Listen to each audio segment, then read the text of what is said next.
top names on the Republican ticket for the 2024 presidential election was at Port Neal Welding Company near Siouxland, Iowa this morning. Florida Governor Ron DeSantis made a stop in Siouxland to speak with area constituents. KTIV's Irvin Doman was there as the presidential candidate touted his beliefs for Americans.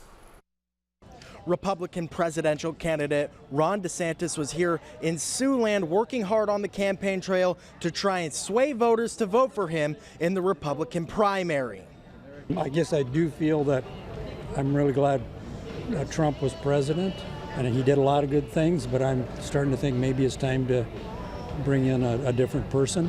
While addressing the crowd, DeSantis found himself comparing the way he governed Florida through the pandemic to the way Governor Kim Reynolds handled the pandemic in Iowa. We stood up for people's rights.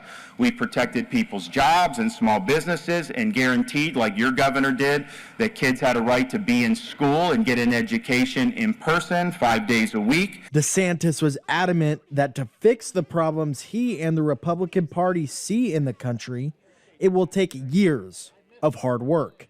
No one's really been able to make much of a difference, and I think part of the reason is you really need a very disciplined, energetic president willing to spit nails and fight the needed battles every single day for 8 years. He closed the campaign event by making one large promise to those who attended.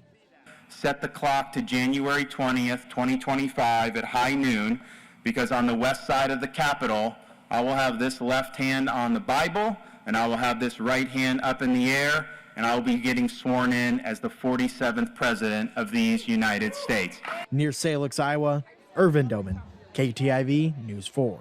According to 538.com, DeSantis only trails former President Donald Trump in the polls by roughly 30%.